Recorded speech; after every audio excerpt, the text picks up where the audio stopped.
Nah, di sini ada pengertian uji T. Terbagi 3 bagian. Yang pertama itu ada menguji perbedaan rata-rata. Uji T adalah uji statistik parametrik yang digunakan untuk membandingkan rata-rata dari dua kelompok atau lebih. Ini membantu kita menentukan apakah perbedaan yang diamati signifikan secara statistik atau hanya kebetulan. Yang kedua itu ada sampel kecil dan distribusi normal. Uji ini paling sering digunakan pada sampel kecil, NS30. Penting juga bahwa data berdistribusi normal agar hasil uji T file dan dapat diandalkan. Yang ketiga itu ada secara uji T. Uji T dikembangkan oleh William Slade Gozet yang menerbitkan karyanya dengan nama Sherman Student. Penemuannya merevolusi cara ilmuwan menganalisis data dengan sampel terbatas. Nah, di sini ada kegunaan uji T. Ada 3 poin. Yang pertama itu ada menguji hipotesis penelitian. Uji T memberikan kerangka kerja statistik untuk menerima atau menolak hipotesis nol, membantu penelitian mengonfirmasi atau membantah asumsi awal mereka. Yang kedua itu ada menentukan signifikasi perbedaan. Uji ini memungkinkan kita untuk mengukur apakah perbedaan antara kelompok data cukup besar untuk dianggap signifikan, bukan hanya variasi acak. Yang ketiga itu ada membantu pengambilan keputusan. Dengan hasil uji T, penelitian dan praktisi dapat membuat keputusan yang lebih tepat dan berdasarkan bukti dalam berbagai bidang, mulai dari kedokteran hingga pemasaran. Nah, di sini juga ada jenis-jenis uji T. Yang pertama itu ada uji T 1 sampel, membandingkan rata-rata sampel dengan nilai populasi yang diketahui atau standar.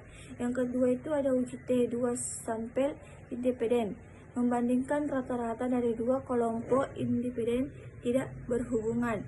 Yang ketiga itu ada uji T berpasangan, membandingkan rata-rata dan dari dua pengukuran yang diambil dari sampel yang sama, misalnya sebelum dan sesudah intervensi. Nah, di sini ada uji T 1 sampel. Nah, pengertiannya itu uji T 1 sampel digunakan untuk membandingkan rata-rata mean dari satu sampel dengan nilai tertentu yang sudah ditetapkan nilai standar atau hipotesis nol. Contoh kasusnya itu apakah rata-rata nilai ujian mahasiswa di suatu kelas berbeda dari nilai KKM kriteria ketuntasan minimal yang ditetapkan yaitu 75. Nah, baik, di sini kita lihat contoh data uji T 1 sampel. Kita perhatikan tabel. Nomor 1 itu nilainya 70, nomor 2 itu nilainya 72, nomor 3 itu nilainya 75, nomor 4 nilainya 78, dan nomor 5 nilainya 80. Nah, baik, pada nilai standar mu 0 itu nilainya sama dengan 75, dan nilai jumlah sampel N nilainya itu sama dengan 5. Baik, di sini ada perumusan hipotesis dan taraf signifikasikan, di mana hipotesis 0 atau H0 mu-nya sama dengan 75. Tidak ada perbedaan signifikasikan antara rata-rata nilai sampel mahasiswa dengan nilai standar 75. Ini adalah posisi yang ingin kita buktikan salah. Sedangkan hipotesis alternatif atau H1 mu-nya sama dengan 75. Terdapat perbedaan signifikasikan antara rata-rata nilai sampel mahasiswa dengan nilai standar 75. Di sini lagi ada taraf signifikasikan A, di mana A sama dengan 0,05 atau 5%. Ini adalah probabilitas kesalahan tipe 1, yaitu menolak H0 padahal H0 benar jika p-value kurang atau kita menolak H0. Nah, di sini itu ada rumus dan langkah pengerjaan uji T 1 sampel. Kita perhatikan gambar di samping, kita perhatikan rumus uji T, di mana X sama dengan nilai rata-rata sampel, mu sama dengan nilai perbandingan atau nilai standar, sedangkan S simpangan baku sampel, N sama dengan jumlah sampel. Nah, cara pengerjaannya itu kita perhatikan langkah pengerjaan. Yang pertama, kita hitung rata-rata mean atau sampel. Yang kedua, kita hitung simpangan baku sampel.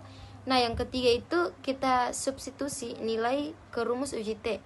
Yang keempat, tentukan derajat kebebasan atau DF. Nah, yang kelima, tentukan nilai T, tabel. Yang keenam, bandingkan T, hitung T, tabel. Yang ketujuh, ambil keputusan statistik. Nah, sekarang kita masuk pada bagian perhitungan dan kesimpulan uji T. Kita perhatikan di sini di bagian perhitungan, di mana langkah pertama itu hitung rata-rata men. Seperti yang ada pada contoh, kita perhatikan di sini 70 tambah 72 tambah 75 tambah 78 tambah 80 itu hasilnya 375. Nah, dari nilai 375 ini kita bagikan 5. Jadi hasilnya itu sama dengan 75. Langkah kedua, hitung simpangan baku S, di mana asumsi S telah dihitung, misalnya dari kalkulator statistik atau perangkat lunak. Langkah ketiga, substitusi ke rumus. Jika X nilainya itu sama dengan 5 dan mu nilainya sama dengan 75, maka T itu kita hitung nilainya sama dengan 0. Derajat kebebasan atau DF sama dengan N kurang 1 sama dengan 5 kurang 1 sama dengan 4. Nah, di sini juga ada nilai T, tabel DF, di mana DF sama dengan 4, A sama dengan 0,05, 2,227 dari tabel distribusi T. Nah, kita masuk di bagian kesimpulan. Di sini ada perbandingan. T hitung itu nilainya sama dengan 0, T tabel nilainya sama dengan 2,776. Karena T hitung kurang dari T tabel. Baik, di sini ada keputusan.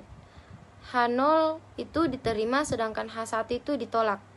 Nah, di sini ada implikasi di mana tidak terdapat perbedaan yang signifikasikan antara rata-rata nilai mahasiswa dengan nilai standar 75 pada taraf signifikasikan 0,05.